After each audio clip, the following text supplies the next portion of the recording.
in that country across the pond who stated in front of an audience that he said to somebody, you're only a natural light photographer. Well, after I popped 6 rounds in him and they carried his body out bleeding, I got the opportunity to talk to the audience and say, unless you can use natural light, you don't know what you're doing. You've got to be able to see light, feel light, use light, manipulate light in its natural form before you even get hold of any of these little speed light things or anything else you want to stick on your camera or off camera, this, that and the other, or get into a studio. Learn what light does. Understand what the contrast of light is about. The chiaroscuro. We see it everywhere. I can create chiaroscuro in here, very, very simply. We have video lights on the guys that are filming at the moment. I can look at just about anybody in here, and by changing their facial aspect to a particular light source, I can give you a short lit pattern, a broad lit pattern, a Rembrandt pattern. Big deal. What I'm really saying is I can present a subject to the light in here and get a good shot of them and make them look good, which is the most important thing as photographers. If you're a professional photographer, there are 2 things that you need to remember. 1, flattery is everything. We are in the business of flattering our subjects, whichever way we can. And 2, beauty is in the eye of the checkbook holder. Very, very important. Okay. So, as you're seeing here, it is the way that artists use light to define contrast, shape, form, modelling, texture. Yeah? Those are just as important today as how we actually define separation through shape, form, modelling, texture, tone, pattern, and so on and so on. Now, really, really, really got exaggerated in the Baroque, which was around the 17th century, where everything all of a sudden became more heroic. Most of the great palaces and buildings of this world that are still visible and standing in their best form are Baroque architecture, whether it is the Louvre, Palais de Versailles, yeah? Okay, all Baroque. We have places in the UK that are exactly the same. Very, very opulent. Tons of them in Italy, every few square kilometres. But these guys here, Tintoretto, Veronese, divine light they call it, probably the first guys to coin it. The divine light from heaven, what our Lord, our God, has given us to illuminate each other so we can see. And just skipping back into the studio again, and we need to create that, because that's the job you've got to do. You've already suddenly got these studio lights for Christmas, and you want to set them up somewhere in your house and make a great portrait of somebody. And I would say to somebody, what's the most important light in the studio? And they'd all, nearly all, they go, the key light, the main light. Why is it the main light? Well, that's the one that lights the subject. Do you know what? It's not the most important light. The most important light in any photographic studio is the fill light. Because the fill light is the one that we have, which is non-directional, so you can bounce off the ceiling, whatever you want to do, which gives us ambient light. It mimics ambient light. And we could go outside now. We find ambient light everywhere. But all of a sudden, if we go under one of the overhangs, or close to a wall, yeah, or underneath a balcony, we've suddenly only got light that travels that way and that way. So we've got directional light. And it's that directional light that gives us our shape, form, and modelling. So that becomes our key light. That's the one that we put in, the divine light, that shaft of light given by heaven to illuminate our subject. Straightforward, isn't it, when you think of it in those terms? But when you don't, and we simply start thinking about ratios, contrast ratios, you know anything you need to know about ratios? The more subtle difference that you have between your fill light and your key light, the more pronounced, the more exaggerated the character of the subject will become. Duh, job done, snip, finish. Yeah? It doesn't have to be a linear or a rectilinear proportion. It needs to be. It's a common sense thing. You move it away, yeah? Or you reduce the power. And then again, as long as you also understand that you can get too close with a key light and you've got too much contrast, and you can get too far away from a key light and you get too much contrast. So there's almost a perfect distance. You've got to work that out by experimentation, and you'll play with it and do it, as these guys did, by moving a candle backwards and forwards, close to the subject. They found out you move the candle too far away, the light all of a sudden became more contrasty and lacking real feature.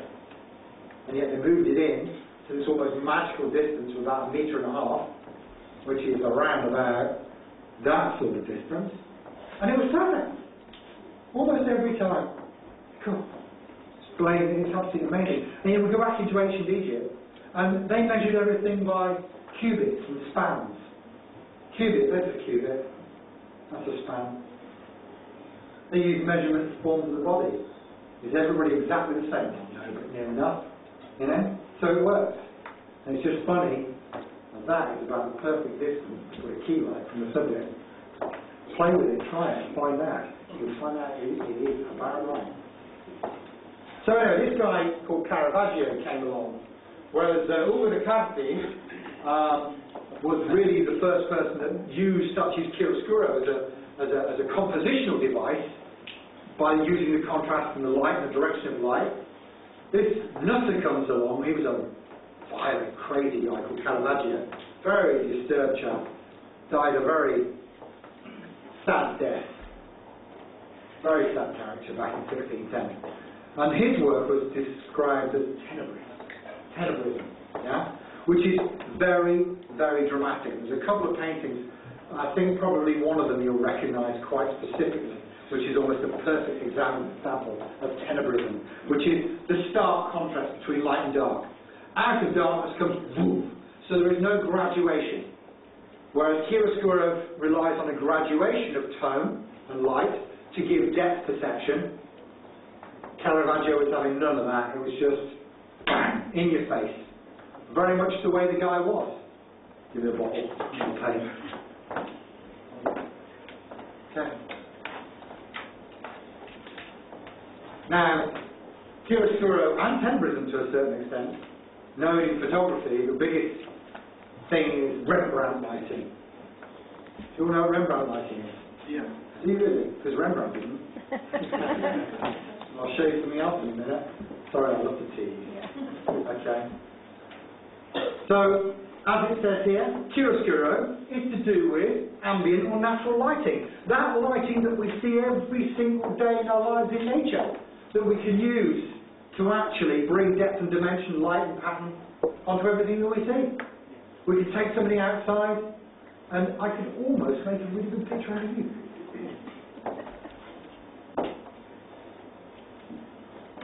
As I said, the light and separation. So start to watch Ben-Hur and all these little things. Cecil B. DeMille, nice guy. David. Okay. One thing. This is just some of the people that really started to pull it all together through the Renaissance. Come on again. And these names are up here for you to research. Velasquez is an amazing, beautiful portrait. Looks a bit like you actually, this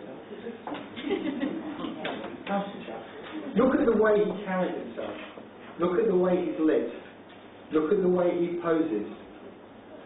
Do you know what? Do you actually think there's any such thing as photographic posing in people? I'll show you something in a minute. It's all been done before. Nothing's new. Vermeer. Split lit. Or is it? Because there's a teeny patch of an inverted triangle of light on her left cheek. So is it therefore Rembrandt? It can't be Rembrandt. That's Vermeer. You big devil. I bet he used to have punch up. That's my writing. It's a bit silly, isn't it? Rembrandt. Okay? So I found one of the very few Rembrandt paintings that illustrates his named after style of lighting particularly well, which tells you an awful lot about the character. Okay. Oh, that's not Rembrandt. Can't be. Not totally closed. Somebody ought to have a word with you. And this is the definition of tenebrism. Tenebrous, so murky. Light out of dark. Straight it comes in. Okay? Quite a different style. More pronounced than chiaroscuro.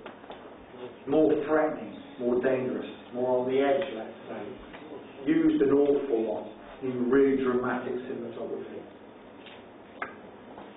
Photographers who painted just by lighting a subject with a single candle.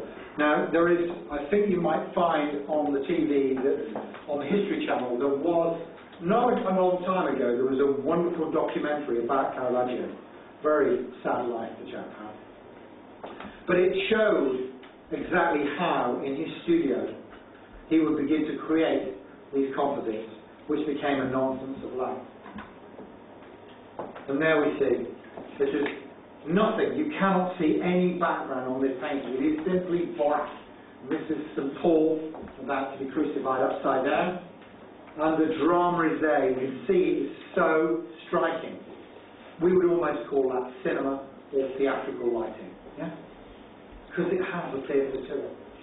And this is the classic example of Caravaggio, which is Medusa, which is nothing more than this scary lady coming out of the darkness.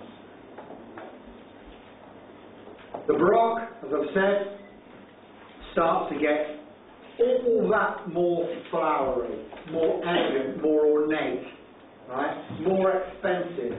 And the great commissioners then, with the Reformation in Europe, began to be split up. It wasn't just the church that became the main client anymore. It was the aristocracy that had lots of money. And they decided that they wanted to be seen as the heroes of old, and often would be painted looking like ancient Romans, Spartans, yeah? Heroes, the traditional heroes. The great paintings of some of the French monarchs are very, very pronounced in that way. But the church became ever more demanding, and as we all know, you start to see the growth of images. You have a walk around Rome and you'll see some amazing art, mostly coming out of the Baroque, the late Renaissance and the Baroque.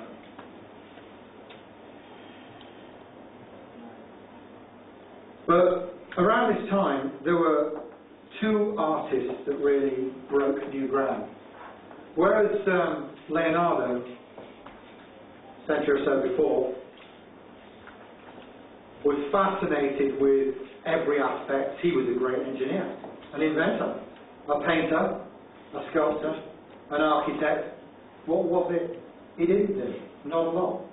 And then you get closely followed in the Renaissance by Michelangelo, who could do it all as well. You all know that he painted the Sistine Chapel ceiling, among a lot of other things. But his sculpture is magnificent, only to be surpassed in the eyes of many scholars by Bernini. Now, Bernini got that a bit as well, because, yet again, there he was with Tom Hanks, when he was on the search for the Bernini. Oh, Bernini, you know, blah, blah, blah, painted to be some grandmaster or something strange, or whatever. Big deal. But Bernini really was an all-rounder, and his work is phenomenal. This is him as a painter, right? Absolutely stunning use. In this case, tenebrism, more than chiaroscuro. It is extremely dramatic. It doesn't actually add up. There would be, bearing in mind the proximity of subject to the key light, surely should say that the old guy with the beard in the front should actually catch more light on his nose and forehead than the extremely brightly lit guy behind it. Because if the light's coming here from over the old guy's right shoulder, that doesn't make any sense, does it? Well, does it have to? No, because it's artistic license and it looks good. Yeah? Okay?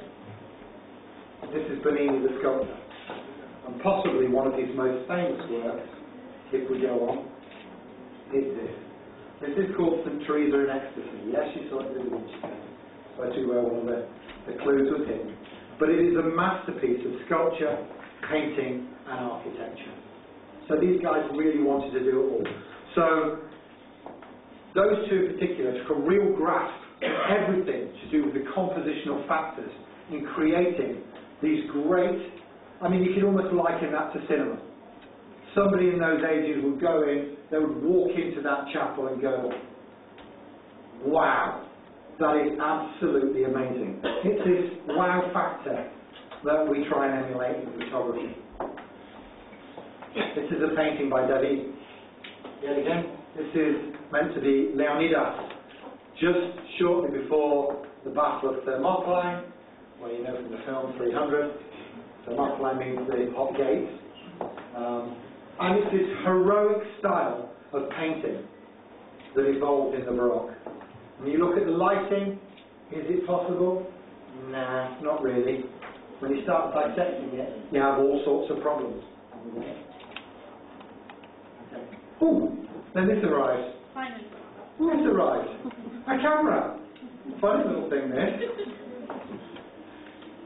But, photography. We all know what it means, don't we? It's actually writing with light, but it's the same thing, painting with light. Yeah?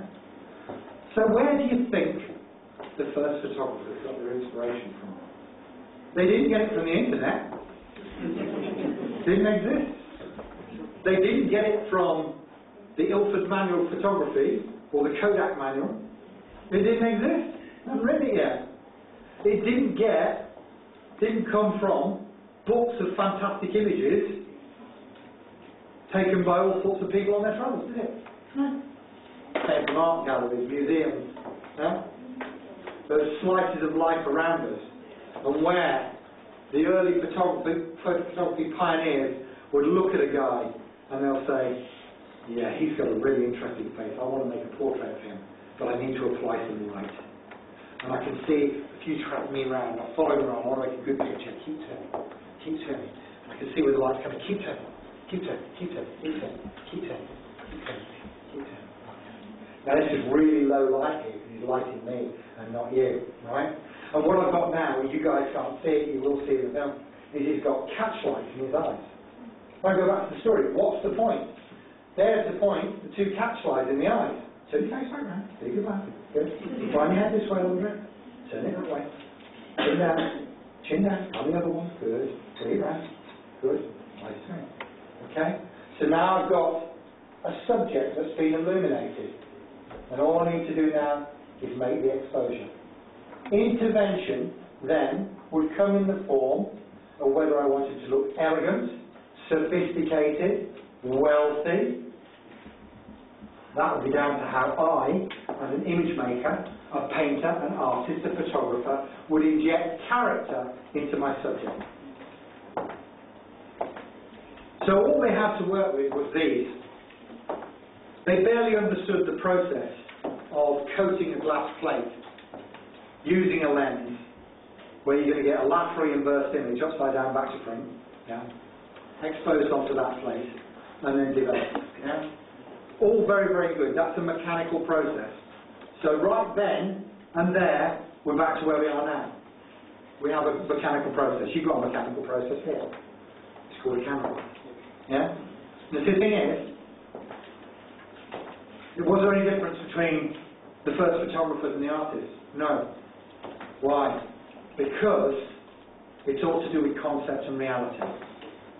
Every single image that we produce should start as a concept, an idea. We then refine that idea, that concept, yeah?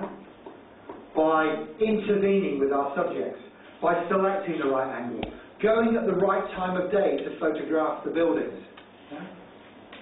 Going to the event where we know something's going to happen, getting up at 4 in the morning to go camel racing, and watching the guys feeding the camels and taking care of them, yeah?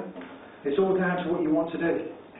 But the concept is in there. The decision to go out and do it, get in the car, drive along, make sure you've got all the kit. Not an image has appeared as yet. And then you get to your location, and you see what's in front of you. And you say, well, if I stand over here a bit, I've got a better angle. And the light's coming from here, so it's illuminating him really quite cool. That's good. And now I can make an image. Yeah? So the last thing you do is pick that camera, that box of plastic, metal and glass, and shove it in front of your face. To that point, everything remains a concept. In truth, it doesn't become a reality until you push the view button on the back of the camera, or you get it printed. Only then does it become a reality. So the best photographers learn this stuff. That is how to generate a concept. Lighting. Look at the angles of light, consider the angle of light, how it's going to illuminate the subject at best. Yeah? Posing. How much do you need to do to a subject to make it a good picture? Yeah? This young man here at the moment has his hand in front of his face. Okay? Is that a problem to photograph in that form?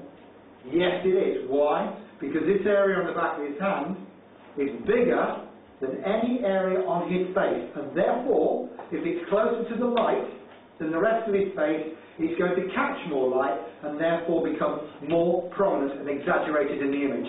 We don't want that, so we lose his character. So we leave him as he is, you don't let him move, and you change your angle. And now we've allowed light to transfer or to move across the surface rather than into it.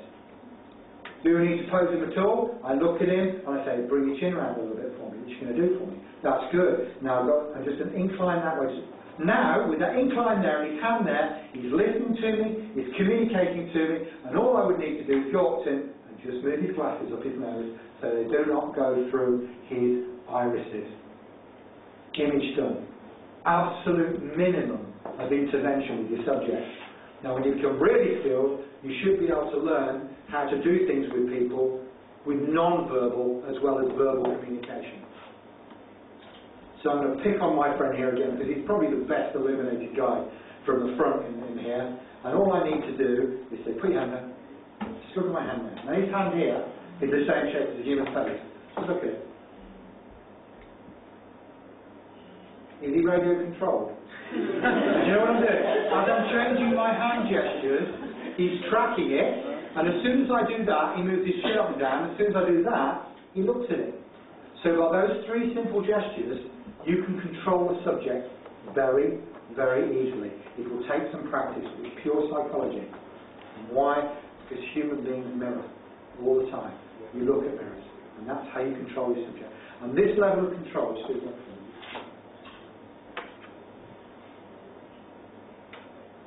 Perfect catch lights in his eyes and not a word spoken. You can do it. Composition. Where do you place your subject in the frame? I've heard it so many times today. God, if only that photographer had given a bit more space. If only they'd have got rid of that piece on the left-hand side or the right-hand side of the image. And if I see another picture of the Burj Khalifa looking like a space rocket, I'm going to kill you. Each and every one. Right. Composition itself is more than just using that box. Learn composition. This has a 3:2 proportion in your DSLR. Learn to use it properly. I'm not telling you to fill the frame, I'm telling you to use the frame. Use it creatively. Think about where you place your subject. You know, you guys read right to left. Yeah? We read left to right. Okay? But it's funny that in the advertising world, we all see the same. When we want to look at something nice, we see the subject placed at camera right, and we place the product at camera left.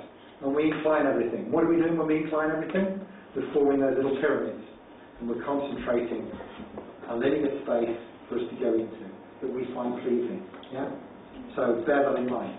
So use your 3:2 proportion. Place your subject and scan them exactly where you want to be. Look at your building. Do me a favour. Go out and buy a shift lens. If you can't buy a shift lens, you go Control or Command J, make new layer. Right?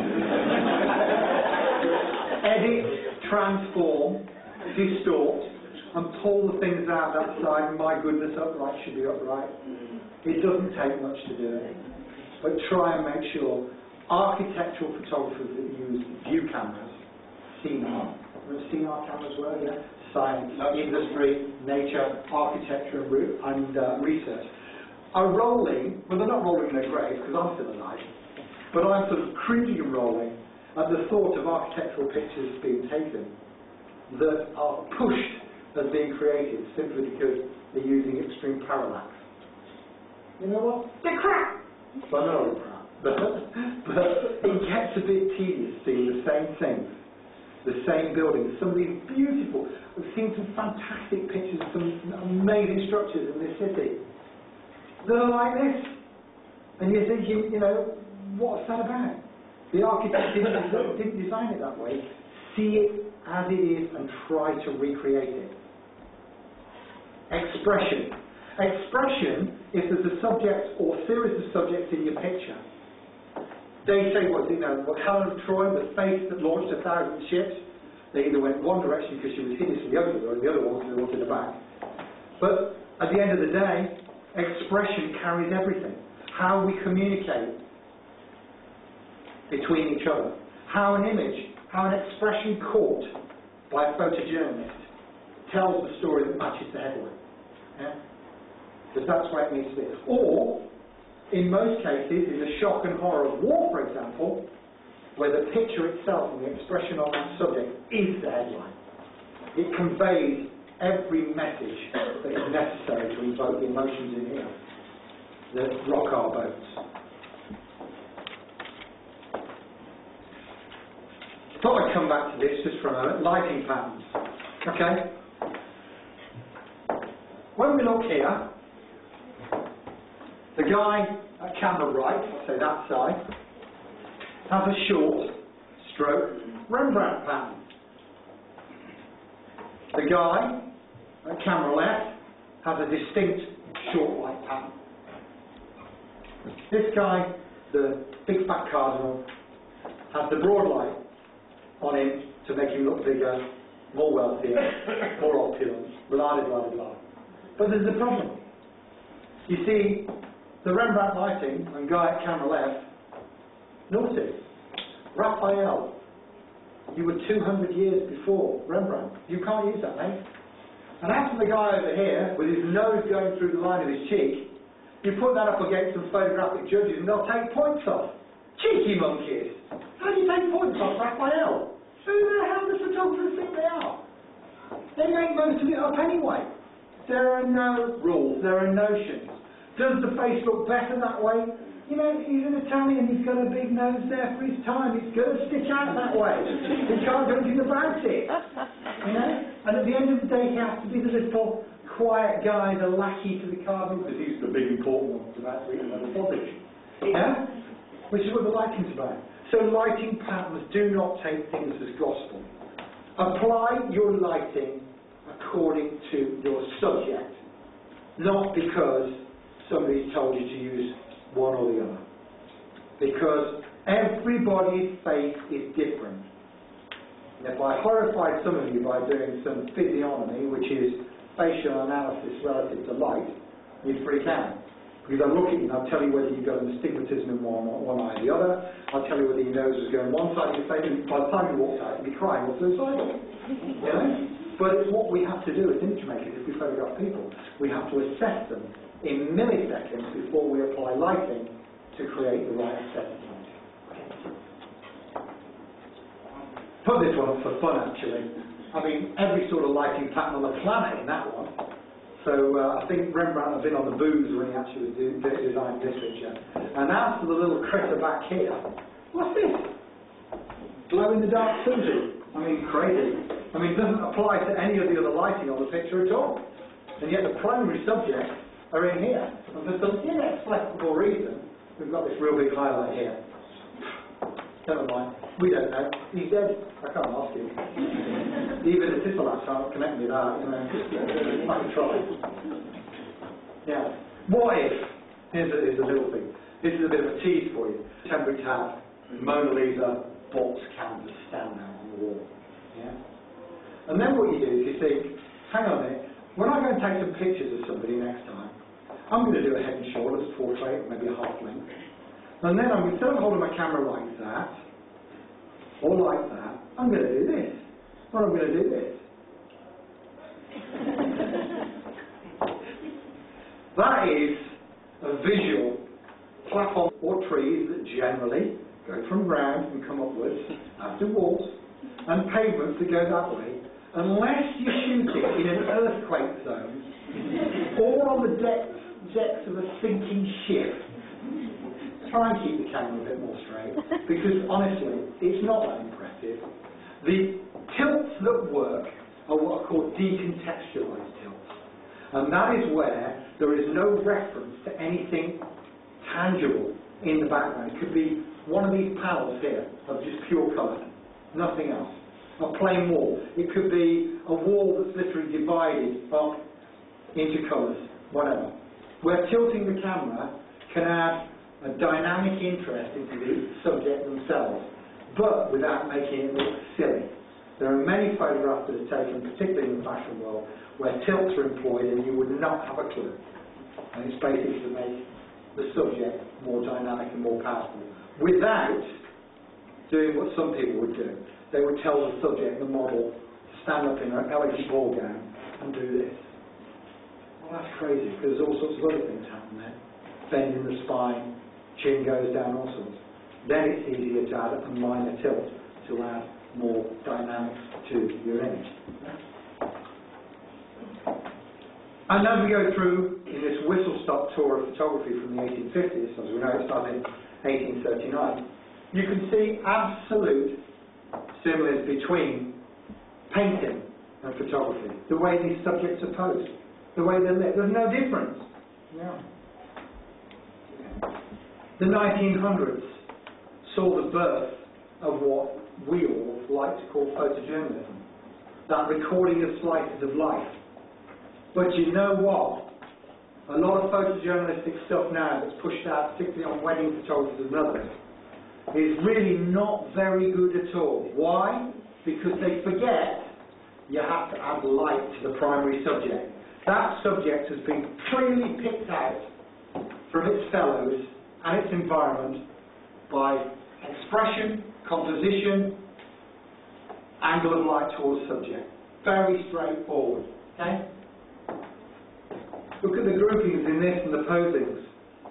All very formal. You see the same thing in a painting by Rembrandt, yeah? By Raphael, by Michelangelo. Yeah? They're just wearing different clothes. They're wearing blue, red, green robes, and they're all standing around some poor guy that's either having his head cut off or crucified or God knows what else. Yeah? But it's the same thing, no difference. See how formal it is.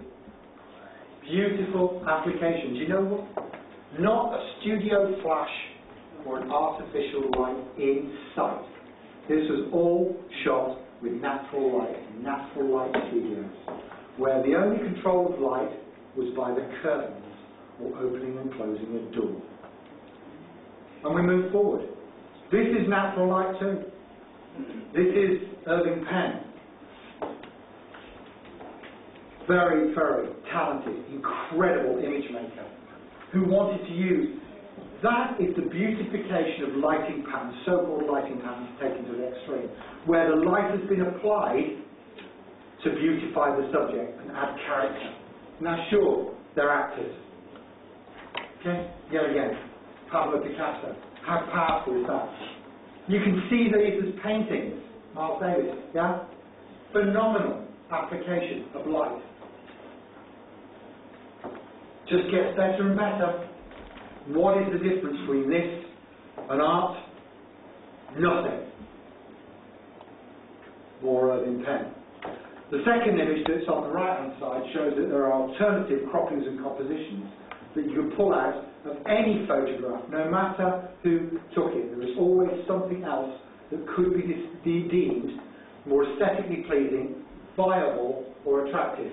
This shoulder pointing in, coming round, is not that attractive. I think it doesn't make it look that good at all. By removing it, and the arm, which is partially foreshortened, which is quite bigger, okay, gives me a perfect shot for advertising a product and putting it the other side. Keep going. Okay. Okay. True to life. We always wonder how war photographers get so many phenomenal pictures. It's because they live, eat, and breathe drama. They learned all their skills not necessarily by looking at the work of other photographers, but being there, seeing it, doing it under incredible pressure, arduous conditions, and yet bringing out different expressions that bring out different moods under the most crazy of circumstances. I'll put a few images, we're just going to flick through these quickly. It's Annie Leibovitz. What's the difference between that and a Renaissance heroic painting? None. Same principles apply. There we go. Romeo and Juliet. You know it's from a magazine, but it could have just as easily been painted. All the same application. Even the unnatural light on Juliet made to make her look pale and pallid because she's taken the poison. Should have got a ring first. This could have come out of Vermeer's studio, yeah? The great Dutch painters. No difference. It's right, oh, taking a swoon on the bed. And they're going, is she dead yet? Yeah? Yet again, almost Arthurian. King Arthur, his knights of the round table. Yet again, big, heroic, Renaissance style. That would look good in Tudor painting. 1485, 1603. You can see Hans Holbein painting that. What's the difference? It's photography. But she's picked everything up from the natural craft necessary to make us photographers. Again, lots of different characters in this one. Robert De Niro in there, and Sylvester Stallone. Pure, unadulterated theatre. Reinforcing to you the last 4 or 5 images that narrative, storytelling is everything. Without a story, every picture falls flat on its face. I've seen great pictures and great stories. I'm very lucky to know Sahar and Ali. Sahar has some amazing pictures of horses that I would die to have on a wall. Ali has some of the best underwater photography I've seen in my life. And do you know what? Both have got stories around the pictures that can sit around a table with a group of friends and enthrall them. But even when you just look at the pictures themselves, they tell you everything. They have a wow factor because they've been lit properly, they've been composed properly, and hell, I wouldn't want it to work under either of the circumstances. And this is just a few to show back from my days as a commercial guy and whatever. Keep going, just keep going. I do teach, I do different lighting patterns in my friend's hometown, in Firenze. Remember these things. With the advent of digital photography, much has been lost. We go and buy a camera, we know nothing about photography, we pick it up, we take it out, we put a card in it, and we start making pictures without thought. I can only hope that just by listening to me for a little while, that you'll think the next time that you make a picture. And that technique cannot be sacrificed on the altar of technology. Technology is all fun, fine and dandy, but unless you learn the composite skills of being a professional photographer, and I don't mean that to do with earning your living from photography. Professionalism is a demeanour. It's something you earn and the respect that you gain by acting in a professional manner in everything that you do. And remember as well, the World Wide Web, I put on there www.misinformation.helpme, because you will find there is more rubbish out there on the internet that will destroy everything, that will lead you up the wrong path, that will truly assist you. And there is nothing better than working hand in hand with a mentor who can guide you along the way, and someone that knows what they're doing, that can answer your questions, that has travelled the same journey that you have.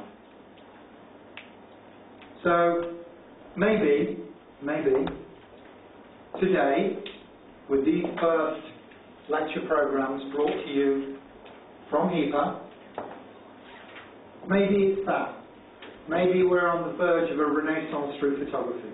Maybe that in the coming years, that this country will be a repository of everything that is new and great in photography. I'm not talking about the birth of photography. I'm talking about the right here, the right now, and in the future.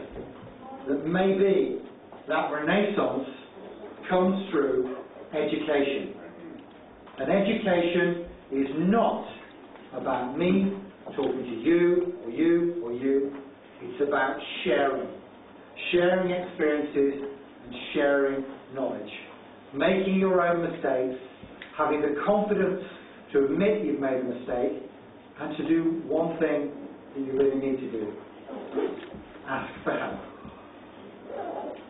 So, I hope that you've enjoyed these couple of hours and nobody's fallen asleep and feeling too bad. I hope that you continue to give your support wherever you are from to these awards, to the HIPA awards.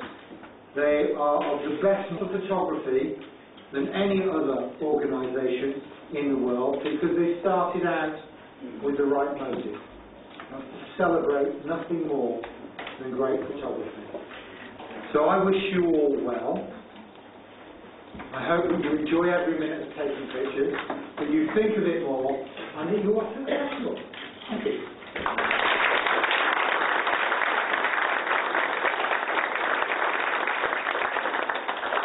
I'd like to say if you have any questions, but I'm running now. If you do have any questions, please fire away. We do have a microphone, I think, that we can pass around if we need to. Ronald here can take around. But we can take a few if you wish. Anybody want to ask anything?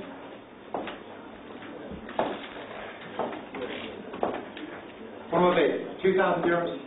Any of us on 2,000? Anyone? We have more. I don't know whether some of you have walked in for tomorrow to see my dear friend Joe over there. Joe Smith from Malta. Phenomenal photographer.